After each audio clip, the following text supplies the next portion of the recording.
Okay, guys, I'm back at you. This is now, what is it, the 6th installment of this super long writing, which I don't know how many installments I'll get through the whole thing. It's now midnight in Japan, so I'm not going to go too late on this. Here's where we left off last time. It is separate from the marks of the impermanence of birth and extinction, and therefore it is called without marks. It is the utmost depth of the essential nature of phenomena and the ultimate of profound Buddhist principles, and hence it is called the ultimate principle. This ultimate principle that is without marks, or the perfect delight of tranquil light that embodies it, exists within the mind nature of all sentient beings, a pure realm free of outflows. It is termed the lotus dais of the mind of the wondrous law. Therefore, it is said that outside the mind there is no other principle. And so, we may come to understand that all phenomena are manifestations of the Buddhist law. The two principles of birth and death are principles that pertain to the dream realm of birth and death, delusions, examples of topsy-turvy thinking. When we employ the waking state of original enlightenment to gain a correct understanding of the nature of our minds, we see that it has no birth that can be called a beginning, so it could never have a death that would be an ending. Is this not what it means to grasp the mind that is removed from birth and death? So in Buddhism, there's no ending and there's no beginning. There's no birth of the universe. What they call the Big Bang was just some temporary expansion of a small pocket within the multiverse. It's not any beginning of anything. There's no ending, there's no beginning. There's no death and there's no life. It's all just phases of the same reality. That's a constant infinity from time without beginning. Okay.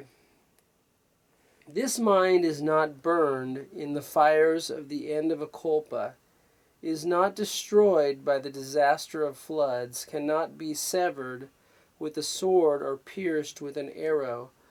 One may put it inside a mustard seed, and the mustard seed will not be stretched, nor will the mind be cramped thereby. One may put it in the vast heavens, and the heavens will not be too broad for it, nor the mind too narrow to fill them.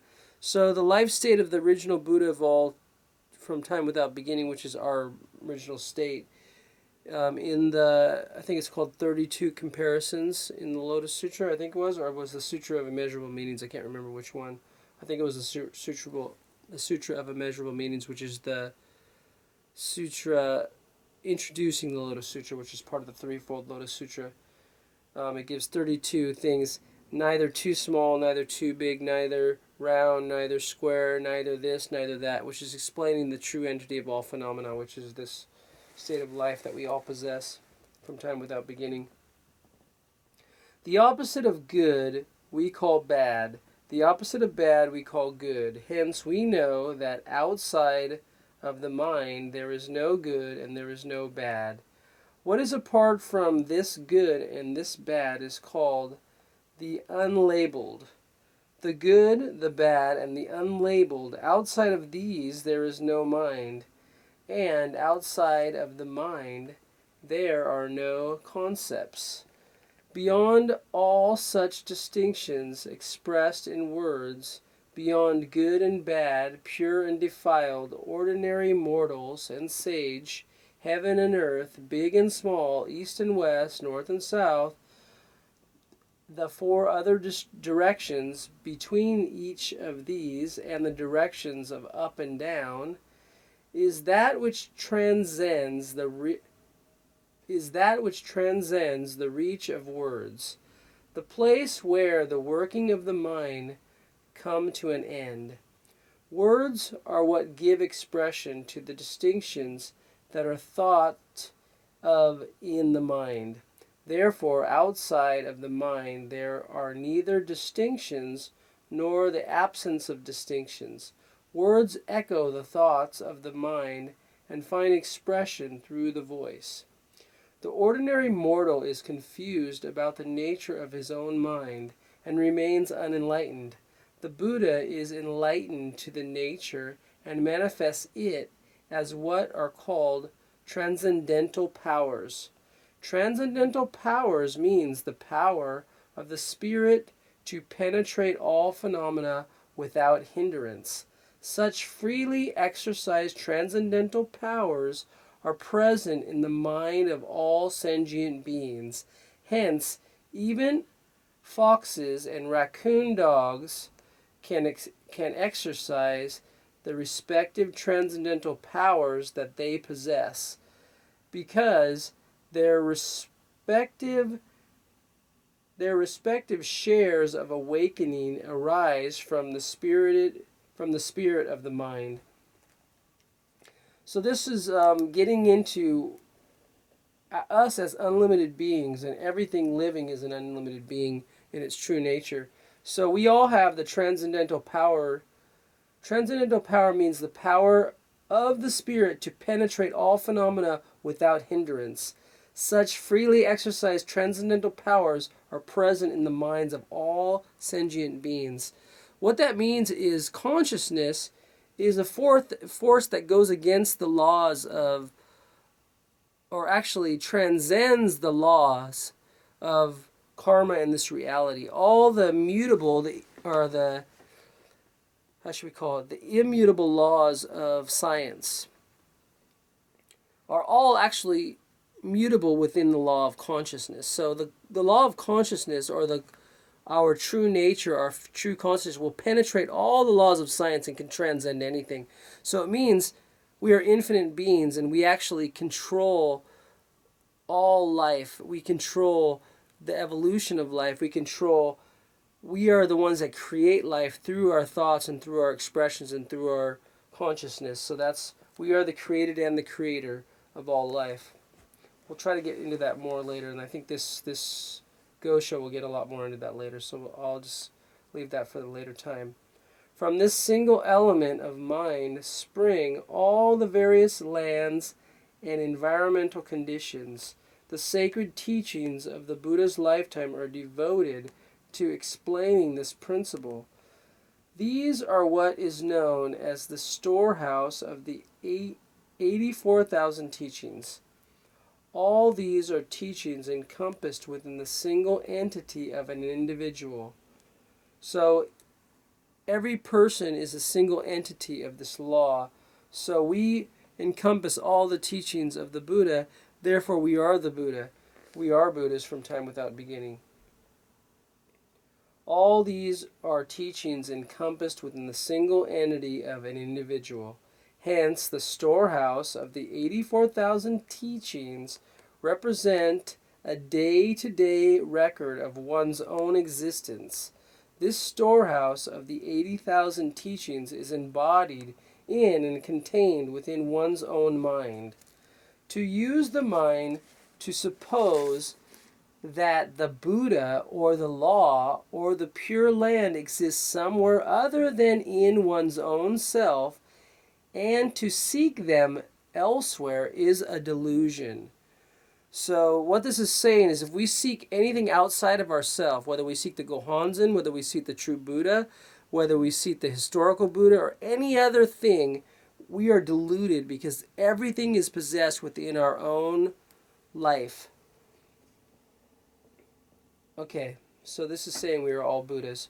When the mind encounters good or bad causes, it creates and puts forth the aspect of good and bad. As the Flower Garland Sutra says, the mind is like a skilled painter who creates various forms made up of the 5 components. Thus, of all the phenomena throughout the entire world, there is not a single one that is not created by the mind. So we actually live in a holographic matrix of reality. We think it's real. We think all this stuff. This copy machine sure seems like it's real. This wood on this bed sure seems like it's real. This shirt made of cotton or whatever fiber it's made of sure seems like it's real. But it's just actually just a swirling pattern of energy that is just actually a hologram. You can read the book called The Holographic Universe and kind of gets more into that. But science is slowly discovering what Buddhism has always said all along, that actually all reality is just a projection of the mind. So once we change our mind and we understand that our mind is at the true essence of all phenomena, is a true aspect of all phenomena, we can change our thinking and transform everything, whether it's sickness, whether it's...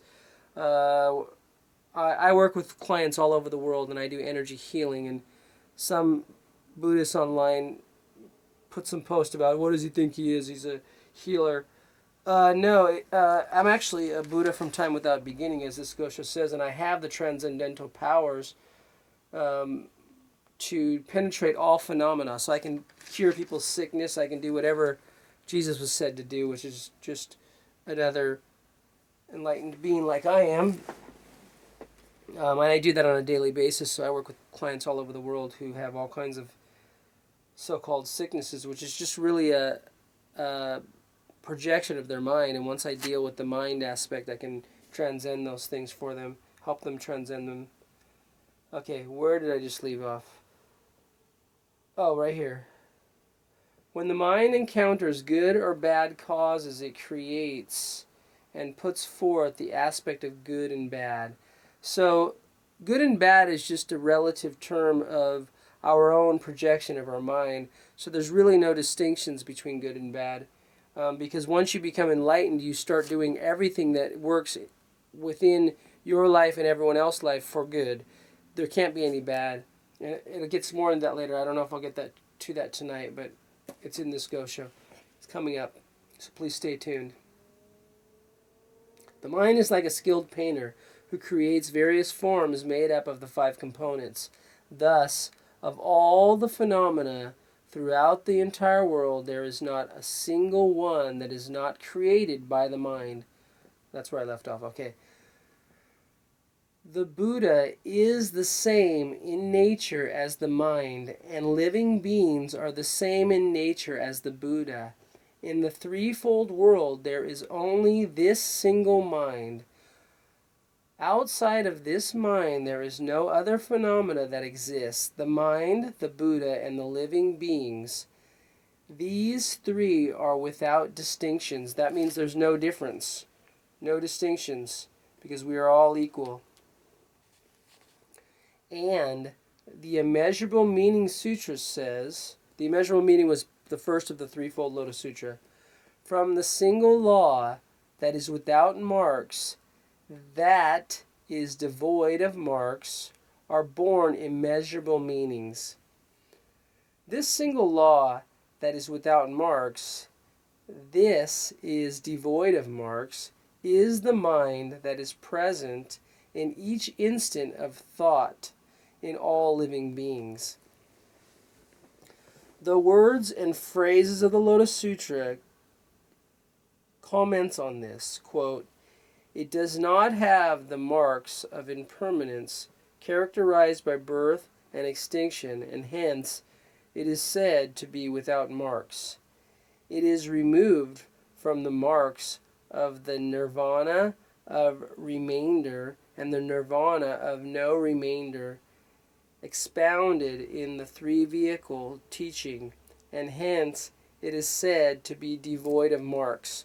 So, as you can listen to my other YouTube video, which is my writing, the Buddha of Japan, Nichiren the Buddha of Japan, where the Lotus Sutra says he created this idea of nirvana as an expedient means to get people past the idea that they can ever extinguish their life. Because nirvana means to extinguish your life, which is kind of mystical that the singer of Nirvana blew his head off, because that's exactly what Nirvana means.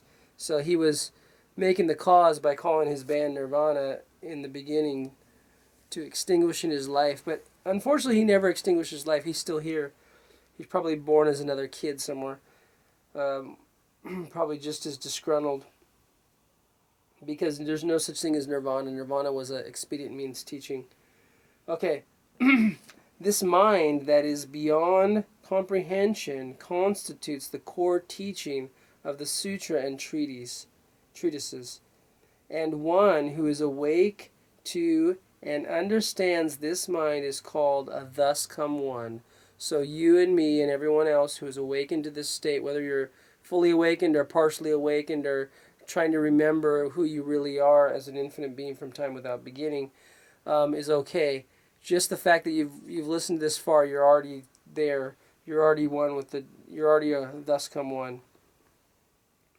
Once one has waked to and understood this mind, then the 10 worlds become one's own self, one's own mind, one's own form.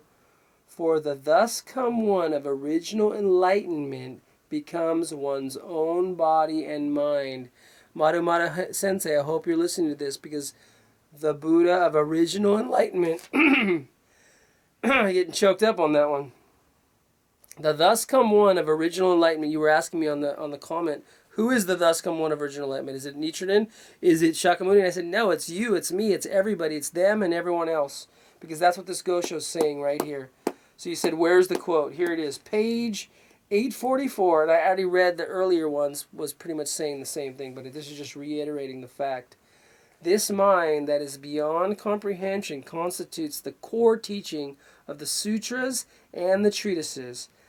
And one who is awake to this too and understands this mind is called a thus come one. A thus come one is an enlightened being, infinite being.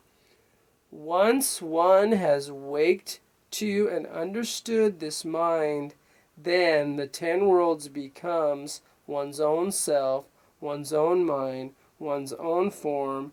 For the thus come one of original enlightenment, the Buddha from time without beginning, as it's saying, becomes one's own body and mind. So that's you and me, buddy.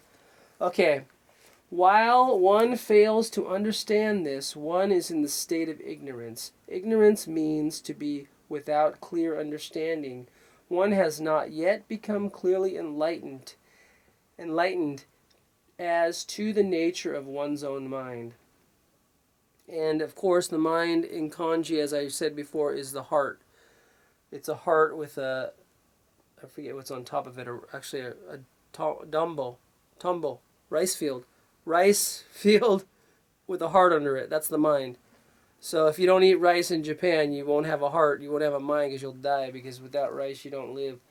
That's why they put the rice field on top of the heart, to call it the mind. That's from Chinese characters, actually. That's probably in China the same idea. Okay. So once again, one has not yet become clearly enlightened as to the nature of one's own mind. When one wakes up and understands this mind, this is called awakening to the essential nature of phenomena. Thus, ignorance and awakening are simply different names for this single mind. So whether you're fully awakened to the fact that you're the Buddha from time without beginning, or whether you're asleep to it, it doesn't matter. You're still part of the same mind. You're still a Buddha from time without beginning, whether you realize it or not. Oh, mistaken identity. I'm sorry. Okay. Thus, ignorance and awakening are simply different names for the single mind. Although there are two different words or terms used, there is only the one mind. So we can't, even if we don't understand that we're a Buddha from time without beginning, we're still a Buddha from time without beginning. There's nothing we can do about it.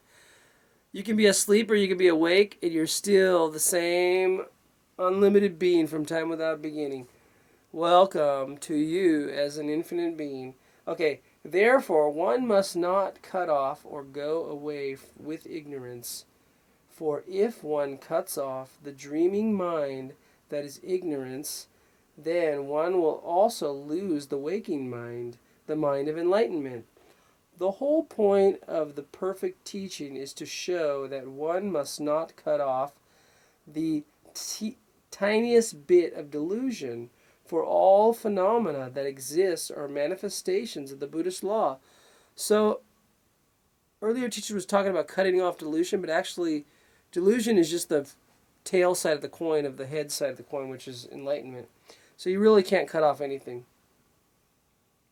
You can just awaken up to the fact that you're either awaking or sleeping or waking. It's all the same fucking thing.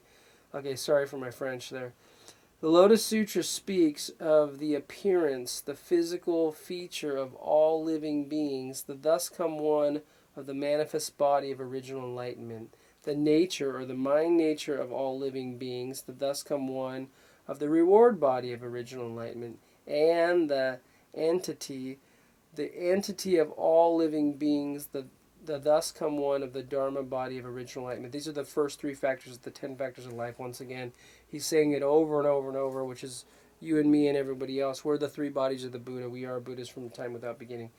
From these three factors evolve the other 7 factors that follow them, and the 2 groups then combine to make up the 10 factors. These 10 factors pervade the 10 worlds. These 10 worlds are born from the mind of the individual and constitute the 84,000 teachings. This is the 3 factors of life and the 10 factors of life. I'm sorry, the 3 realms within the 10 factors of life, within the 10 states of life, which makes up the 33,000 realms. Anyway, it gets more into that later. Shikishin Funi. No, what is it called? My Japanese, it's getting late. It's called, it's just totally the Japanese word. The 3,000 realms in a single moment of life. That's what it is in English. So I can't remember right now what the Japanese is because it's getting late. Here, a single individual has been used as an example, but the same thing applies equally to all living beings. This unanimous declaration by the Buddhas of the 3 existences, this passage in the Lotus Sutra is the basic text, a judgment of the Buddhas that bears this stamp of unmistakable authentication.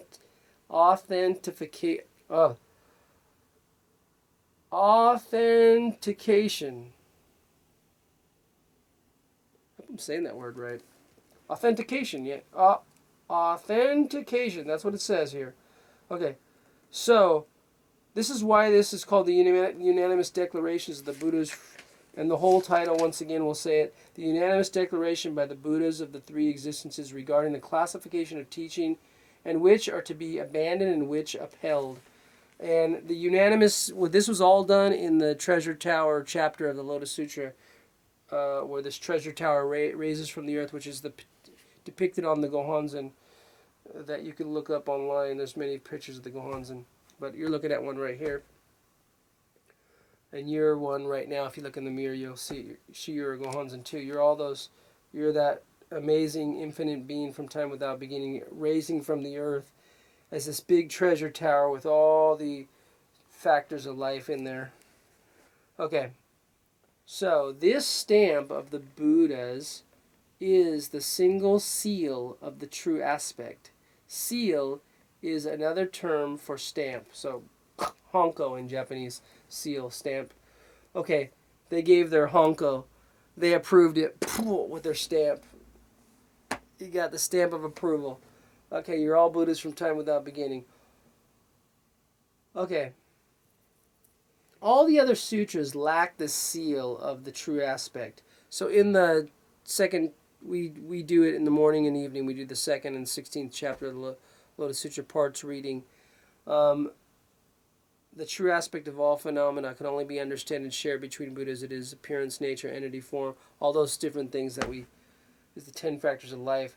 That is the seal of approval he's saying here. All the other sutras lack the seal of the true aspect, and hence they cannot function as the basic texts. They lack any true Buddha, and because they lack a true Buddha, they are texts pertaining to a dream world.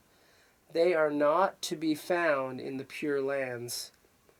So, the Pure Lands is another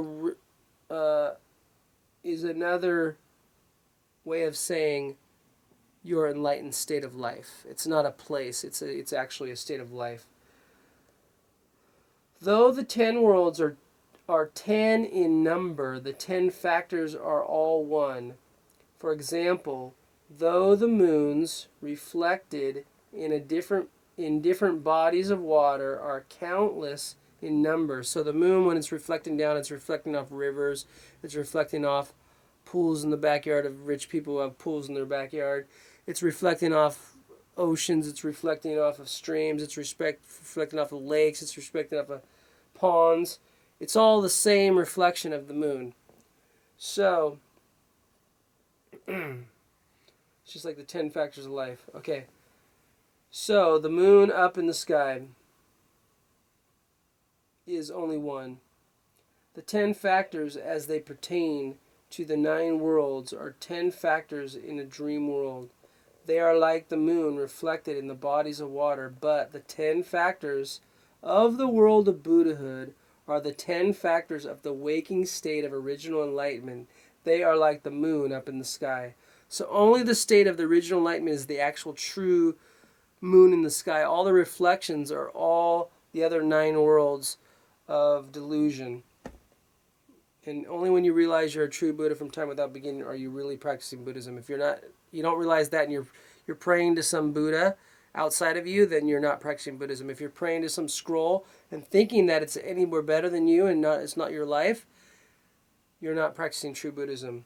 So only when you're looking at the scroll and you're realizing it's a mirror of your own life, and you're praying to actually the reflection of your own life as the real true object of devotion, which is your life, then you're not practicing true Buddhism, according to this sutra, this Gosho and many other Gosho, which I'll maybe read later. For this reason, when the 10 factors that pertain to one realm, the world of Buddhahood, become manifest, then the 10 factors pertaining to the 9 worlds, factors that are like the moons in the water, will without exception all become manifest at the same moment. The whole will constitute the entity of its function, the essence and its activity that come together within the single entity of Buddhahood. Because the 10 worlds are mutually inclusive, the living beings of the 10 worlds equally possess all of the 10 within their lives. Thus, the real moon up in the sky and the moons reflected in the bodies of water are all part of the entity of the individual without a single exception. Hence, the 10 factors are marked by consistency from beginning to end, which is the 10th factor of life, with no distinctions setting off one from another. What is original, or at the beginning, are the 10 factors of the ordinary living being. When this latter, or at the end, are the 10 factors of the Buddhas. Since the Buddhas are made manifest through the mind of the living beings at each moment, the living beings is termed original, and the Buddhas are termed latter. So the Buddha Shakyamuni, or the Buddha Nichiren, is actually a latter form of the original enlightenment, which is the individual's state of mind. That's what this is saying. So the true Buddha from time without beginning is a state of mind, knowing the awakening that you are an infinite being. In the Lotus Sutra, however, the Buddha says, "Now this threefold world is all my domain, and the living beings in it are all my children." After the Buddha had attained the way, in order to instruct and convert others, he referred to this as his first attainment of the way, and entering the dream realm of birth and death, from that standpoint described the waking state of original enlightenment. Hence, he likened wisdom to a father and ignorance to the children, explaining the matter in this fashion. Although living beings are made up of the 10 factors of original enlightenment, even a single instant of ignorance can cloud their minds, as though in a state of sleep. They have then entered the dream realm of birth and death and forgotten the principle or truth of original enlightenment. This tiny hair's breadths of ignorance sets them to dreaming empty dreams of the three existence of past, present, and future. So there is no past, present, and future. Everything is just the eternal now, which is from time without beginning into the infinite future. The Buddha may be likened to a person in the waking state who enters the dream realm of birth and death in order to waken living beings. This wisdom of the Buddha is comparable to a parent. This wisdom of the Buddha is comparable to a parent to those in the realm of dreams, and we who are in the dream state are comparable to the children. That is the reason why the Buddha says that living beings are all my children. Okay, once we have fully understood this principle, then we will see that the Buddha and we as individuals, from the standpoint of what is original, are like a father and his children. And from the standpoint of what is latter, also are like a father and his children.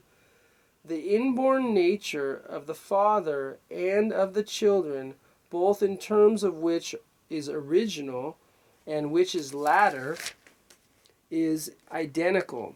Hence, we come to realize that there is no difference between one's own mind and the mind of the Buddha, and accordingly wake from the dream realm of birth and death and return to the waking state of original enlightenment. This is known as attainment of Buddhahood in one's present form. So the Lotus Sutra promises, whenever you recite the name of the sutra, which is Myoho Renge Kyo, or Nam Myoho Renge Kyo, Nam being a devotion to this principle of complete enlightenment within your body, that in your present form, whether you're wearing a brown shirt or whether you're wearing pajamas to bed, or whether you're going to go to sleep naked like I'm going to go to sleep naked, or you're wearing shorts to read the Gosho and you're sitting on your bed, or you're sitting in a seiza, whatever, it doesn't matter, because in your present form, I don't care what your form is, I don't care if you're a janitor, I don't care if you're a plumber, I don't care if you're a musician, I don't care if you're a homeless person. In your present form, you are the Buddha from time without beginning, is what this is saying. And that's only said in the Lotus Sutra. No other teaching in all of the 50 years of teachings ever said something even remotely like that. To attain Buddhahood in one's present form means, at this moment, to realize one's inborn original nature, to know that it is one's unaffected and unobstructed destiny as a living being, one's reward, and the unseen protection of the Buddhas. So this is what it means to be a living being, that we are enlightened from time without beginning. And once we realize that, we become the true beings we always were or always be. If we consider the matter, we see then that the mind, when it is dreaming, is comparable to the state of delusion, and when it is awake is comparable to enlightenment. Thus, if we fully understand the sacred teachings of the Buddha's lifetime, we see that we have been viewing empty dreams, groundless and ephemeral, troubling our minds with them, pouring out sweat. But when we wake from them, we find that our bodies, our homes, our resting places are just as they have always been. The empty world of dreams and the real world of the waking state appear to one's eyes and seemed in our thoughts. Sorry, let me say that again. The empty world of dreams and the real world of the waking state appeared to our eyes and seemed in our thoughts to be two different matters. Yet all along there was only one place and only one person involved. Thus we come to understand these two matters of false or empty and true or real. So in one of the parables in the Lotus Sutra was that the father the father sews inside his son's robe this jewel, and it's always been there, but he leaves his father's house not knowing it's really his father. And the reason he sews that priceless jewel in his robe is because he won't accept that his boss was really his father. When he tried to tell him was his father, he said, "No, you're crazy," because he considered his father, which is what people consider the historical Buddha, as someone above them, and they can't understand that they are the exact same people. So this is what the Buddha was predicting in the Lotus Sutra would happen after the Lotus Sutra was preached in the latter day of the law. People would be so deluded that they would think that somehow their father, which is identical to them because they are once again going to be reborn as a father or a mother, or it's all a state of just constant regeneration. In our next life, our father will be our son. In our next life after that, our son will be our father. We'll just keep going through this constant state of father-son giving off our teacher and mentor and disciple, and our mentor and successor. I'm going off on a tangent, I know, but anyway, it's getting late. Sorry. Maybe I get back to this one here. Let me go to read a little bit longer. I've been going a half hour now. This is going to be the longest one of all of them. And I thought I was only going to end after about 20 minutes. So I'm going to end real soon. But anyway, let's go back on to this. From this one should also understand that one's own mind that views the dream realm of birth and death in the 9 worlds is no different from the waking mind of the world of Buddhahood, the world that is eternal and unchanging. The place in which one views the dream realm of birth and death in the 9 worlds is no different from the place in which one experiences the waking state of the world of Buddhahood, eternal and unchanging. There is no difference in the mind itself, and no difference in the place where all this occurs. But the dreams are all false or empty, while what is experienced in the waking state is all true. Great concentration and insight relates that long ago there was a man named... Okay, I'm not going to get into this one. We're going to end right here because that's a long parable that we don't want to talk about this late at night, because I might get a little bit funky with my wording, remembering who I truly be, because it's time to go to sleep into my lucid dream state. And I hope you go back and go to my www.blogtalkradio.com/Tim Janakis and check out my last 2 Sundays episodes where I teach you how to go out of your body into the lucid dream state or into the astral projection state, which I've been doing since I was about 5 years old.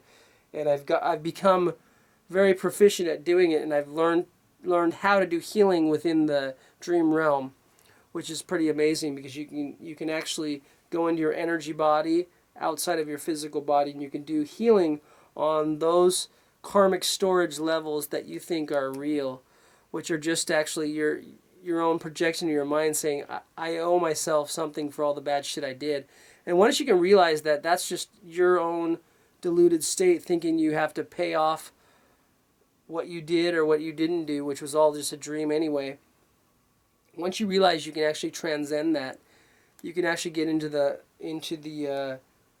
immutable laws of consciousness and transcend the immutable laws of karma in this reality, which I get into on my radio program. Anyway, that's enough for tonight. I'm not going to get into that because that's kind of a long discussion, which we will save for other days. Thank you guys all, Buddhists from Time Without Beginning, for staying tuned for this is the 6th installment. We're going to read a lot more in the 7th installment. So, I love you all. Peace out. I'm going to get close here to turn it off, and you're going to see my wrinkles under my eyes. All right.